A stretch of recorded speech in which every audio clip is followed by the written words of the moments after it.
Okay, update time 8:30, November 11. We were supposed to haul out at 8 o'clock,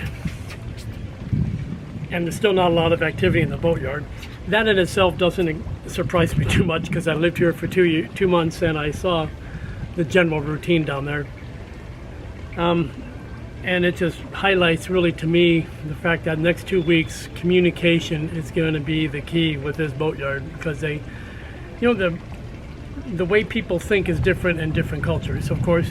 And I came from a subculture in the US where we stress communication at work. And so it's going to be difficult. Like, for instance, I want to understand exactly when they want me to bring that boat down there, this boat down there. And she says, bring it down now. And I go, well, but I can't. You don't have a single worker yet, and your travel lift is right over top of the slip with the slings down. I can't get in the slip.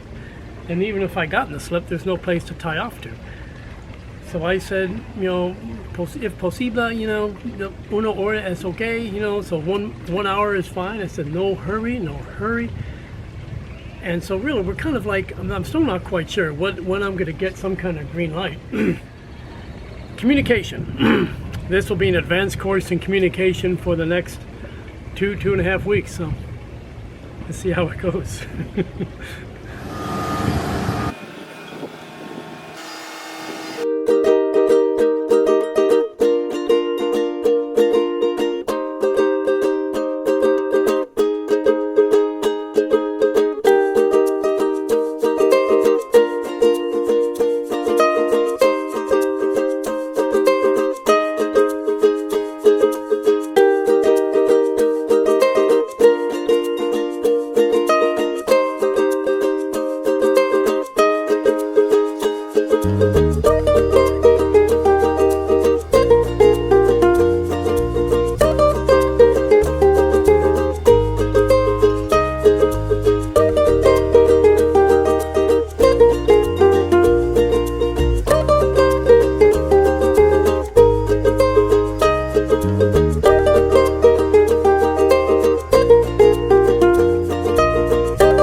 Alrighty, now commence the outside tour.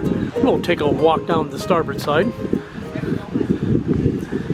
and I'll point out some of the things as they interest me, and we're going to zoom in quickly on this area. Okay, what the hell we got here? We got three things in a picture here. We have this thing, thing A, thing B, thing C. So thing A is an old depth sounder transducer. It's still physically installed, but it doesn't have any wiring on the inside. At least I'm sure that's what it is. This is a seawater intake. That is an intake for the marine head.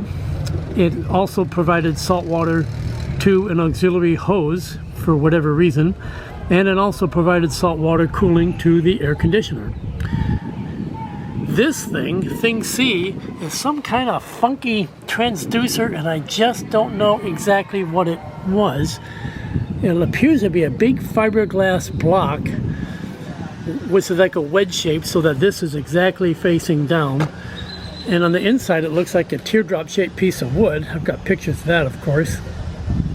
And these three things are not going to be here tomorrow. This depth sounder transducer is coming out, although I'm going to retain the hole to put another one in. That's going to end up being removed and then fiberglassed over. This is going to be removed, whack, fiberglassed over. All of it's going to go. I do not know what I got here. This is the keel of the boat, of course. The CSY, according to the literature I've read, built these boats with a big solid lead keel, lead fully encapsulated in fiberglass, but apparently they also added a concrete extender on the bottom of some models, and I just don't know where that line is. And apparently some owners would chop off the bottom foot of her keel in order to go into more shallow water. We're not planning to do that. Gonna live with the boat just the way she is. She sails nicely as she is. So what's this thing? That's a good question that I'm gonna let the viewers ponder. I know what it is, at least I think I know what it is, but it's not impactful on this haul out. This is the saltwater intake for the shaft seal cooling system. This is the saltwater intake for the engine cooling. This is the saltwater outlet, or correction, the cockpit drains outlet. Okay. Now let's take a look, step back, and you can see the rudder and the propeller as they are. So I call that the upper keel for whatever reason. That's where we rigged it to. And of course the main keel. It's in pretty clean shape. We did not have to pressure wash it when we hauled it out because I scrub this thing every week or so by jumping in the water and snorkeling on it. Hola. Amigo, vamos? Lluvia, huh? And now let's take a look at the transom. Okay, so let's look at that ladder in the center. Right in the middle there of the ladder, there's a folding step. Above that, on the top, on the red part, is the stern light. At the very bottom is the engine exhaust / cooling water discharge. It's a wet exhaust system, so the exhaust smoke and the hot salt water exhaust right there at the same place. This fitting there, the plastic one, that is the common drain for the port and starboard upper cockpit drains. I don't know what else to call it. And the three little holes we'll talk about separately. Those are discharges. 2 are for bilge pumps. Well, 1 is bilge pump. Hell, I don't remember. This little one here is going to be abandoned. That's the propane locker drain. Over here, the big one is the manual bilge pump discharge. The small one is from a hose that is not being used. Over here is the port side cockpit drains discharge, and this is an abandoned fitting. It's abandoned on the inside. It will soon be abandoned on the outside. And right here is another fitting, which will soon be abandoned. You go in there, whack it out of there. And the last hull penetration is that one, which is the kitchen sink drain. So,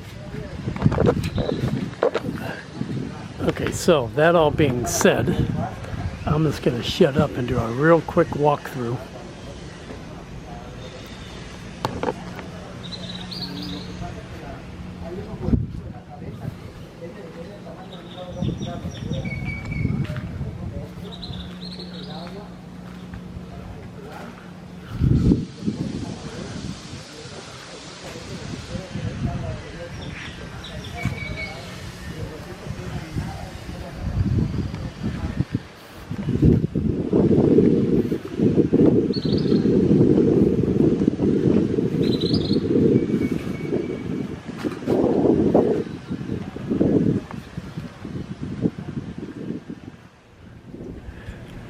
Alright guys, well, I hope you enjoyed this quick episode. It's just an update to let you know that I have crossed the channel again from Isla Mujeres over to the mainland. I did that yesterday afternoon. I tied the boat up for the night, and in the morning, boom, I came down here. So it's getting dark and gloomy again. It's been raining most of the day. I mean, believe it or not, it was dry when I moved the boat into the slip and when we hauled out. And shortly after getting all the tripods under the boat, that's when it started to rain.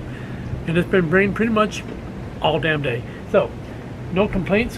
Because of the rain, I didn't get a lot of work done because one of the first things I need to do is empty out the port side cockpit locker, because that's where a lot of the fittings I have to go after are. And frankly, I just didn't feel much like tackling the removal of the marine head yet. I'll do that tomorrow. So it's going to rain a lot tomorrow as well, but I figure if I get a dry spell, I'll empty out the port locker, and then I can do a lot of work inside tomorrow. And we'll get started. So tomorrow I'm also going to meet with the yard manager and try to get some pricing on some of the fiberglass work that I'm not very good at. Maybe her team can do it faster and better. There's a carpenter working 2 boats away. I might hire him to do some carpentry work on some of my rails that have rot damage. And I'm just gonna, make the best decisions I can to get this thing moving forward. One big open question, and I mentioned it in the last episode, was parts availability. And the depth sounder, I'm still pretty confident we're going to have that. I'm still going to go ahead and demob when I have to demob. There's a person in town who can get me one, but it's 15 business days away. But another guy says they have one coming this week. So I think we'll get the depth sounder, it will be installed, and that'll be that. As far as a new seacock valves, that's kind of a wild card. So we're going to focus first on the items that are simply hull penetration removals only. Like when I abandon equipment and we're going to fiberglass over, that's no-brainer work. We can do all that. And I can still end up getting the depth sounder installed. That's what we're going to focus on. So, now that all being said, cheers everybody. Tomorrow I begin work. Take care.